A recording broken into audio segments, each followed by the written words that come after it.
ദേശാഭിമാനി പത്രത്തിൽ വന്ന വാസ്തവവിരുദ്ധമായ വാർത്ത, അതിൻ്റെ യാഥാർത്ഥ്യം ഞങ്ങളെ അറിയിക്കുക എന്നുള്ളതാണ് ഞങ്ങളുടെ ഉദ്ദേശം. ഈ കമ്പനിയുടെ ഇപ്പോഴത്തെ സ്ഥിതി എന്ന് പറഞ്ഞാൽ റോ മെറ്റീരിയൽ വാങ്ങാൻ പോലും പണമില്ലാതെ അവിടെ പൂർണ്ണമായും പ്രൊഡക്ഷൻ നിർത്തിവെച്ചിരിക്കുകയാണ്. ഒരു രാഷ്ട്രീയക്കാരനായിട്ടുള്ള നേതാവിനെ അവിടെ നേരിട്ട് ചരിത്രത്തിൽ ആദ്യമായിട്ടാണ് ചെയർമാനായിട്ട് കൊണ്ടുപോയി നിയമിക്കുന്നത് ടൈറ്റാനിയത്തിൽ. അദ്ദേഹം അവിടെ വന്ന് ഈ കിട്ടിയ പണമെല്ലാം ദൂർത്തടിച്ച് കളഞ്ഞു. ജോർജി നൈനാൻ എന്ന് പറയുന്ന ഒരു MD-യും റഷീദ് എന്ന് പറയുന്ന ഈ രണ്ടുപേരും കൂടെയാണ് ആ കമ്പനിയിൽ കെടുകാര്യസ്ഥതയും അഴിമതിയും ദൂർത്തും നടത്തി ഈ സ്ഥാപനത്തെ ഇത്രയേറെ ബാധ്യത ഉണ്ടാക്കുന്ന പ്രതിസന്ധിയിൽ കൊണ്ടുപോയി എത്തിക്കാൻ പ്രധാനപ്പെട്ട ആളുകൾ. ഞങ്ങളുടെ കാലത്ത് ഒരു കുഴപ്പവുമില്ലായിരുന്നു എന്ന് വരുത്തി തീർക്കുന്നതിന് വേണ്ടിയുള്ള ശ്രമമാണ് നടത്തിയത്. നമസ്കാരം. ഇക്കഴിഞ്ഞ മാസം ദേശാഭിമാനിയിൽ ഒരു വാർത്ത വന്നിരുന്നു. വാർത്ത വന്ന തീയതി 5/4/2026 ട്രാവൻകൂർ ടൈറ്റാനിയം പ്രൊഡക്ട്സ് ലിമിറ്റഡുമായി ബന്ധപ്പെട്ട ഒരു വാർത്തയാണ്. ഈ വാർത്ത വാസ്തവവിരുദ്ധമാണ് എന്നുള്ള ആരോപണമാണ് നിലവിലിപ്പോൾ ഉയർന്നു വന്നിരിക്കുന്നത്. എന്തായാലും ടൈറ്റാനിയം ജനറൽ ലേബർ യൂണിയൻ്റെ general secretary L. Varghese Deshabhimani പത്രത്തിലൂടെ വാസ്തവവിരുദ്ധമായ പ്രസ്താവനകൾ നടത്തി എന്നുള്ള ആരോപണമാണ് ഉയർന്നു വന്നിരിക്കുന്നത്. എന്തായാലും ഈ ആരോപണം ഉന്നയിച്ചവർ INTUC, TECC സംഘടനകളുടെ ഭാരവാഹികളാണ്. അവരിപ്പോൾ മാധ്യമങ്ങളോട് പ്രതികരിക്കുകയാണ്. ഞങ്ങൾ ട്രാവൻകൂർ ടൈറ്റാനിയം പ്രോഡക്ട്സിലെ അംഗീകാരമുള്ള 2 യൂണിയൻ്റെ പ്രതിനിധികളാണ്. ഞാൻ INTUCയുടെ general secretary MJ Thomas, Dileesh TCCയുടെ ജനറൽ സെക്രട്ടറിയുമാണ്. ഞങ്ങൾ ഇങ്ങനെ ഒരു പത്രസമ്മേളനം നടത്താൻ ഉണ്ടായ ഒരു സാഹചര്യം 5/4/2026 ദേശാഭിമാനി പത്രത്തിലൂടെ ഒരു പത്രക്കുറിപ്പ്, ഒരു വാർത്ത ഇറങ്ങിയുണ്ടായി. ആ വാർത്തയിൽ പറയുന്നത് അവിടെ ഉണ്ടായിരുന്ന നമ്മുടെ ടൈറ്റാനിയത്തിലുള്ള CIT യൂണിയൻ്റെ ജനറൽ സെക്രട്ടറി തന്നെ നേരിട്ട് പറഞ്ഞ ചില തെറ്റായിട്ടുള്ള വാർത്തകളുടെ അടിസ്ഥാനത്തിലാണ്. ആ വാർത്ത ഇതായിരുന്നു: UDFൻ്റെ കാലത്ത് ടൈറ്റാനിയം പ്രോഡക്ട്സ് എന്ന് പറയുന്ന TTP എന്ന് പറയുന്ന സ്ഥാപനം വളരെയധികം പ്രതിസന്ധിയിലായിരുന്നു, കടക്കെണിയിലായിരുന്നു, മരണത്തിൻ്റെ വക്കിലായിരുന്നു എന്നൊക്കെയുള്ള വിശേഷങ്ങൾ വെച്ചിട്ടാണ് ആ പത്രക്കുറിപ്പിൽ പറഞ്ഞിട്ടുള്ളത്. പത്രക്കുറിപ്പിൽ ഞങ്ങൾ അതിനകത്ത് പിൻ ചെയ്തിട്ടുണ്ട്.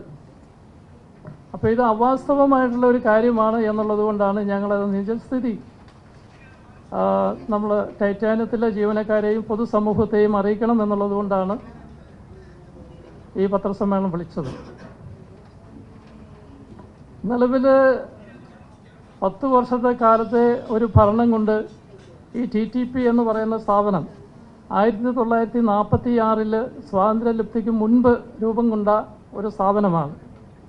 2026 വരെ 76 വർഷത്തെ പാരമ്പര്യമാണ് ഈ പൊതുമേഖലാ സ്ഥാപനത്തിനുള്ളത്. ഏതാണ്ട് 600 എംപ്ലോയീസ്, ഓഫീസേഴ്സ് ഉൾപ്പെടെയും അതുപോലെ കാഷ്വൽ ലേബേഴ്സായിട്ടുള്ള 400ഓളം വരുന്ന ജീവനക്കാരും അടങ്ങുന്ന 1000 തൊഴിലാളികൾ അവിടെ പ്രത്യക്ഷത്തിൽ ജോലിയെടുക്കുകയാണ്. ഈ കമ്പനിയുടെ ഇപ്പോഴത്തെ സ്ഥിതി എന്ന് പറഞ്ഞാൽ റോ മെറ്റീരിയൽ വാങ്ങാൻ പോലും പണമില്ലാതെ അവിടെ പൂർണ്ണമായും പ്രൊഡക്ഷൻ നിർത്തിവെച്ചിരിക്കുകയാണ്. അത് കുറേ മാസങ്ങളായിട്ട് ഇങ്ങനെ തുടർന്നുകൊണ്ടിരിക്കുകയാണ്. എങ്ങനെയെങ്കിലും ഈ ഭരണാന്ത്യത്തിൽ സാലറി കൊടുക്കുന്നു എന്ന് വരുത്തി തീർക്കുന്നതിന് വേണ്ടി മാത്രം പ്രൊഡക്ഷൻ, ഒരു സാലറി കൊടുക്കുന്നതിന് മുൻപ് ഒരു 2 ആഴ്ചയ്ക്ക് മുമ്പ് പ്രൊഡക്ഷൻ അങ്ങ് നിർത്തിവെക്കും. ആ റോ മെറ്റീരിയൽ മേടിക്കുന്ന പൈസ മാറ്റി വെച്ചിട്ട് അതിലൂടെയാണ് ആ പൈസ എടുത്താണ് ശമ്പളം തരുന്നത്. ഇത് കുറേ മാസങ്ങളായിട്ട് തുടർന്നുകൊണ്ടിരിക്കുകയാണ്. അതുകൂടാതെ തന്നെ പല മാസങ്ങളിലും ശമ്പളം കൃത്യമായിട്ട് തരാത്തത് കൊണ്ട് ഞങ്ങൾ സമരം ചെയ്തിട്ടുണ്ട്. 31/1/2023 ശക്തമായിട്ടുള്ളൊരു സമരമുണ്ടായി. പൈസ ഉണ്ടായിട്ടും ശമ്പളം കൊടുക്കാനുള്ള പണം ഉണ്ടായിട്ടും ശമ്പളം തന്നില്ല. അതിൻ്റെ പേരിൽ ഞങ്ങൾ അന്ന് ചാർജ് ഉണ്ടായിരുന്ന GM-നെ അവിടെ ഘെരാവ് ചെയ്യുകയും ഞങ്ങളെ കമ്പനിയുടെ ആദ്യത്തെ ചരിത്രത്തിൽ ആദ്യമായിട്ടുള്ള സംഭവമാണ്. അവിടുന്ന് തൊഴിലാളി പ്രതിനിധികളായിട്ടുള്ള ഞങ്ങളെ അറസ്റ്റ് ചെയ്ത് വണ്ടിയിൽ കയറ്റി സ്റ്റേഷനിൽ കൊണ്ടുപോയി കേസെടുപ്പിച്ച് ഇപ്പോൾ കോടതിയിൽ കേസ് നിലനിൽക്കുകയാണ്. ആ സാഹചര്യങ്ങൾ 2023 മുതലുണ്ട്. ആ ഒരു സാഹചര്യമാണ് ഇപ്പോൾ നിലനിൽക്കുന്നത്. ഇപ്പോഴും അതുപോലെ തന്നെയാണ്. അതേസമയത്ത് ഈ പറയുന്ന ഇടതുപക്ഷ ഗവൺമെൻറ് വന്ന ആ ഒരു കാലഘട്ടത്തിൽ, അതായത് 2016 മുതലുള്ള കാലഘട്ടം എന്ന് പറയുന്നത്, UDF പോകുമ്പോൾ ഏതാണ്ട് 2000-ഓളം ടണ്ണ് ഉൽപ്പന്നം അവിടെ പിടിച്ചു വെക്കുകയും അവിടെ പ്രൊഡക്ഷൻ ഇനത്തിൽ ഉൽപ്പാദിപ്പിക്കുകയും അത് വിറ്റഴിച്ച് നല്ല വിപണനമുണ്ടായിരുന്ന ഒരു സാഹചര്യം വരികയും ചെയ്തു. ആ സാഹചര്യത്തിൽ കമ്പനി 2016-17 കാലഘട്ടങ്ങളിൽ ലാഭത്തിലായിരുന്നു.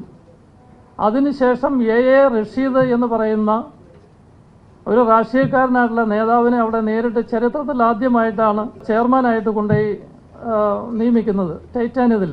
അദ്ദേഹം അവിടെ വന്ന് ഈ കിട്ടിയ പണമെല്ലാം ദൂർത്തടിച്ച് കളഞ്ഞു. അവിടെ കൃഷിയിലേക്കും അതുപോലെയുള്ള രംഗങ്ങളിലേക്ക് മാറി. ഒരു ടൺ പൗഡർ പോലും, ഒരു ടൺ പ്രോഡക്റ്റ് പോലും കൂടുതലെടുക്കുന്നതിനുള്ള യാതൊരു തരത്തിലുമുള്ള ഒരു നടപടിയും സ്വീകരിച്ചില്ല.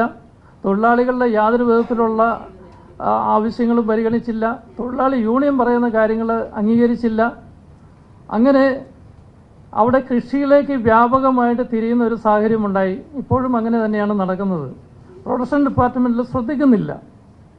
അങ്ങനെയാണ് അവിടെ മെയിൻ്റനൻസ്, ഈ കിട്ടിയ പണം കൊണ്ട് മെയിൻ്റനൻസ് പോലും നടത്താൻ പറ്റാതെ വന്ന സാഹചര്യത്തിൽ അവിടെ ഫർണസ് ഓയിൽ കടലിലേക്ക് ഒഴുകി വ്യാപകമായിട്ടുള്ള നഷ്ടം കമ്പനിക്ക് ഉണ്ടാകുകയും കോടികൾ കമ്പനിക്ക് ബാധ്യത വരികയും ചെയ്തു. അതും ഈ ഭരണകാലത്ത് നടന്നിട്ടുള്ള പ്രധാനപ്പെട്ട ഒരു കാര്യമാണ്. അതുപോലെ തന്നെ അവിടെ ഒരു തൊഴിൽ തട്ടിപ്പ് നടന്നു. പുറംവാതിൽ നിയമനവുമായി ബന്ധപ്പെട്ട ഒരു തൊഴിൽ തട്ടിപ്പ് ഇദ്ദേഹത്തിൻ്റെ ഈ A. റഷീദ് എന്ന് പറയുന്ന ആളുടെ ആ കാലഘട്ടത്തിൽ തന്നെയാണ് നടന്നത്. ആ കമ്പനിക്കകത്ത് കൊണ്ടുവന്ന് വെച്ച് ഇൻ്റർവ്യൂ നടത്തിയൊക്കെ ഒരു കാര്യം ഉണ്ടായിരുന്നു. മാധ്യമങ്ങളെല്ലാം അത് വലിയ കാര്യമായിട്ട് പ്രസിദ്ധീകരിച്ചുവെങ്കിലും ഈ അധികാരത്തിൻ്റെ ബലത്തിൽ അത് നിർവീര്യമായി പോവുകയാണ് ചെയ്തത്. ഞങ്ങളിവിടെ പ്രതിപക്ഷ യൂണിയനുകൾ അന്ന് സെക്രട്ടേറിയറ്റ് മാർച്ചും നിയമസഭാ മാർച്ചും എല്ലാം നടത്തിയിരുന്നു. പക്ഷേ യാതൊരു തരത്തിലുമുള്ള നടപടി ഉണ്ടായില്ല. പിന്നെ ഒരു കാര്യവും കൂടാതെ ഒരു 3 മാസക്കാലം കമ്പനി അടച്ചിടേണ്ട ഒരു സാഹചര്യമുണ്ടായി. ജോർജി നൈനാൻ എന്ന് പറയുന്ന ഒരു MD-യും A. റഷീദ് എന്ന് പറയുന്ന ഈ 2 പേരും കൂടെയാണ് ആ കമ്പനിയിൽ കെടുകാര്യസ്ഥതയും അഴിമതിയും ദൂർത്തും നടത്തി ഈ സ്ഥാപനത്തെ ഇത്രയേറെ ബാധ്യത ഉണ്ടാക്കുന്ന പ്രതിസന്ധിയിൽ കൊണ്ടുപോയി എത്തിക്കാൻ പ്രധാനപ്പെട്ട ആളുകൾ. പ്രതിപക്ഷ യൂണിയൻ എന്നുള്ള തരത്തിൽ ഇതൊന്നും ഞങ്ങൾ പൊതുസമൂഹത്തെ അറിയിക്കാതിരുന്നതാണ്. പക്ഷെ പത്രങ്ങളിലും മറ്റുമൊക്കെ സ്വാഭാവികമായിട്ടും വരുന്ന പൊതുസമൂഹം അറിയുന്ന കാര്യങ്ങൾ മാത്രമേ ഉള്ളൂ. പക്ഷെ അറിയാത്ത പല കാര്യങ്ങളും ഇന്നും ആ കമ്പനിയിൽ നിലനിൽക്കുകയാണ്. അങ്ങനെ നിൽക്കുന്ന ഒരു സാഹചര്യത്തിലാണ് ഈ അവിടെയുള്ള ഭരണകക്ഷി യൂണിയൻ ദേശാഭിമാനി പത്രത്തിലൂടെ ഇങ്ങനെ ഒരു അവാസ്തവമായിട്ടുള്ള വാർത്ത പുറം ലോകത്തെ അറിയിക്കുന്നത്. അതിൽ ഞങ്ങൾ ആശങ്കാകുലരാണ്. അതായത് ഞങ്ങളുടെ കാലത്ത് ഒരു കുഴപ്പവുമില്ലായിരുന്നു എന്ന് വരുത്തി തീർക്കുന്നതിന് വേണ്ടിയുള്ള ശ്രമമാണ് നടത്തിയത്. അതുകൊണ്ട് ഞങ്ങൾ ഈ വിഷയം പൊതുസമൂഹത്തിലും അതുപോലെ ആ സ്ഥാപനത്തിൽ ജോലി ചെയ്യുന്ന തൊഴിലാളികളുടെ ഇടയിലും അത് ബോധ്യപ്പെടുത്തുന്നതിന് വേണ്ടിയാണ് ഈ പത്രസമ്മേളനം ഞങ്ങൾ നടത്താൻ തയ്യാറായിട്ടുള്ളത്. വേറെ യാതൊരു തരത്തിലുമുള്ള ഉദ്ദേശങ്ങളല്ല. അപ്പോൾ അത് അറിയിക്കുക എന്നുള്ളതാണ് ഞങ്ങളുടെ ബാധ്യത. അത് അറിയിക്കുന്നു. ദേശാഭിമാനി പത്രത്തിൽ വന്ന വാസ്തവവിരുദ്ധമായ വാർത്ത, അതിൻ്റെ യാഥാർത്ഥ്യം നിങ്ങളെ അറിയിക്കുക എന്നുള്ളതാണ് ഞങ്ങളുടെ ഉദ്ദേശം. അതിനകത്ത് പറഞ്ഞ ഒരു വാർത്തയെന്ന് പറയുന്നത്, കമ്പനി പൂട്ടലിൻ്റെ വക്കലിൽ നിന്ന് ലോകോത്തര നിലവാരമുള്ള വാല്യൂ ആഡഡ് പ്രോഡക്റ്റുകൾ എടുത്ത് മുന്നേറുകയാണ് എന്നുള്ളതാണ്. അതിനായി സ്പെസിഫൈ ചെയ്ത ചില പ്രോഡക്റ്റുകൾ, ഒന്ന് ലിഥിയം ടൈറ്റനേറ്റ്. നിങ്ങൾക്ക് എല്ലാവർക്കും അറിയാം, ബാറ്ററി നിർമ്മാണത്തിന് വളരെയധികം പ്രാധാന്യമുള്ള ഒരു വസ്തുവാണ് ഈ ലിഥിയം ടൈറ്റനേറ്റ്. അതുപോലെ ടൈറ്റാനിയം അനറ്റൈസ് ഗ്രേഡിൻ്റെ വാല്യൂ ആഡഡ് പ്രോഡക്റ്റുകളായ ഫൈബർ ഗ്രേഡ്, ഫാർമ ഗ്രേഡ്, ഇവയൊക്കെ എടുത്തുകൊണ്ട് കമ്പനി മുന്നോട്ട് പോവുകയാണ് എന്നാണ് ആ വാർത്തയിൽ വന്നത്. യഥാർത്ഥത്തിൽ ഇവയെക്കുറിച്ചുള്ള ചർച്ചകൾ നടക്കുന്നതേ ഉള്ളൂ. ഈ പറഞ്ഞ പ്രോഡക്റ്റുകളൊന്നും തന്നെ കമ്പനിയിൽ നിലവിലെടുത്തിട്ടില്ല. ഈവൻ പൈലറ്റ് പ്ലാന്റിൽ പോലും ഈ പറയുന്ന പ്രോഡക്റ്റുകൾ എടുത്തിട്ടില്ല. അതിനോടൊപ്പം പറഞ്ഞ മറ്റൊരു വാർത്തയെന്ന് പറയുന്നത്, വിരമിച്ച ജീവനക്കാർക്ക് ആനുകൂല്യങ്ങൾ പൂർണ്ണമായും നൽകുന്നു എന്നാണ്.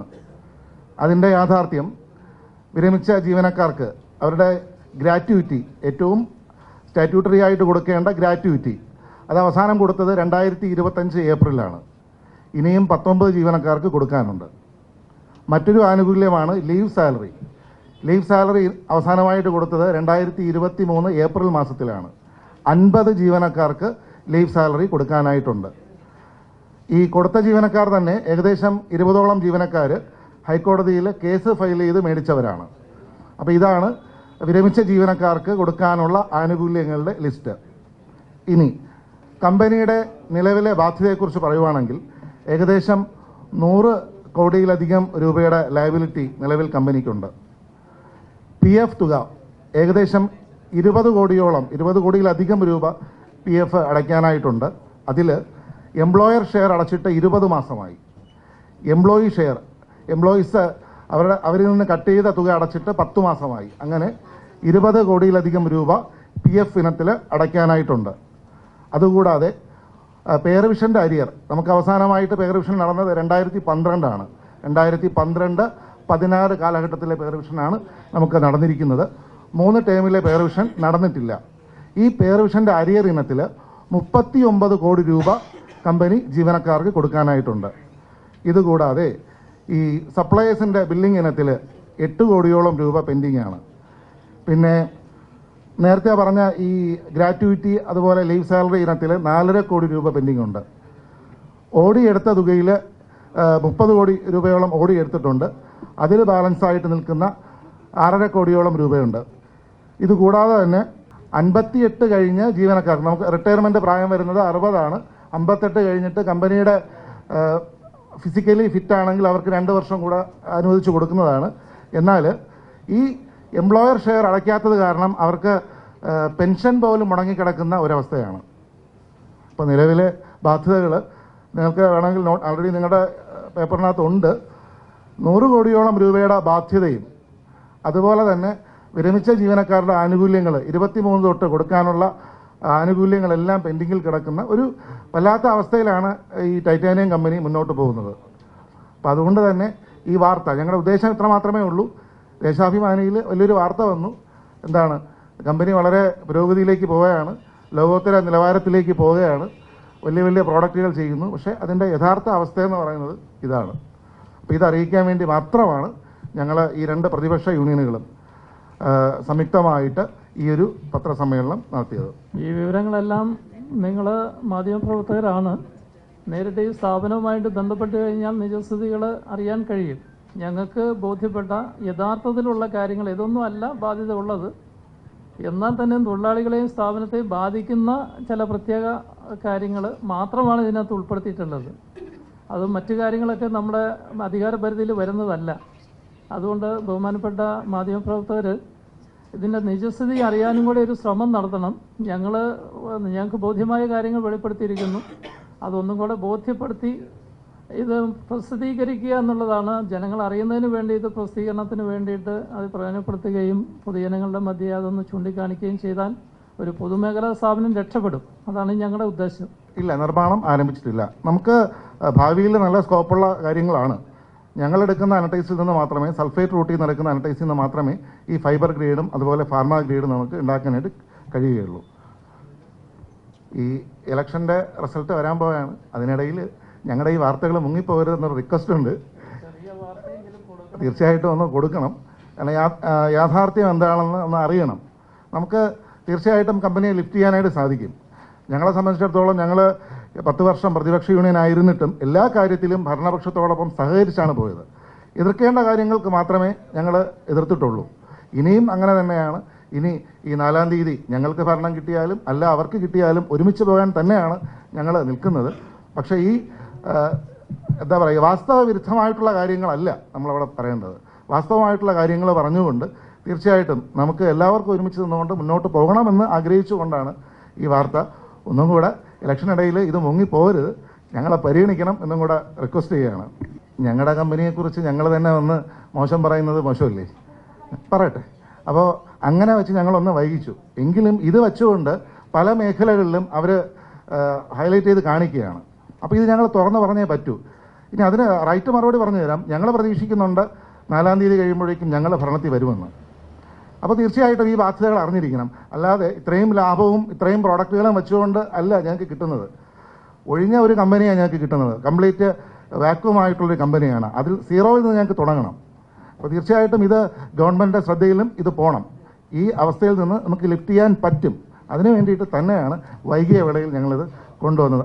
എന്തായാലും ട്രാവൻകൂർ ടൈറ്റാനിയം പ്രൊഡക്ട്സ് ലിമിറ്റഡുമായി ബന്ധപ്പെട്ടാണ് ഇത്തരത്തിൽ വാസ്തവവിരുദ്ധമായ വാർത്ത ദേശാഭിമാനിയിൽ വന്നിരിക്കുന്നത്.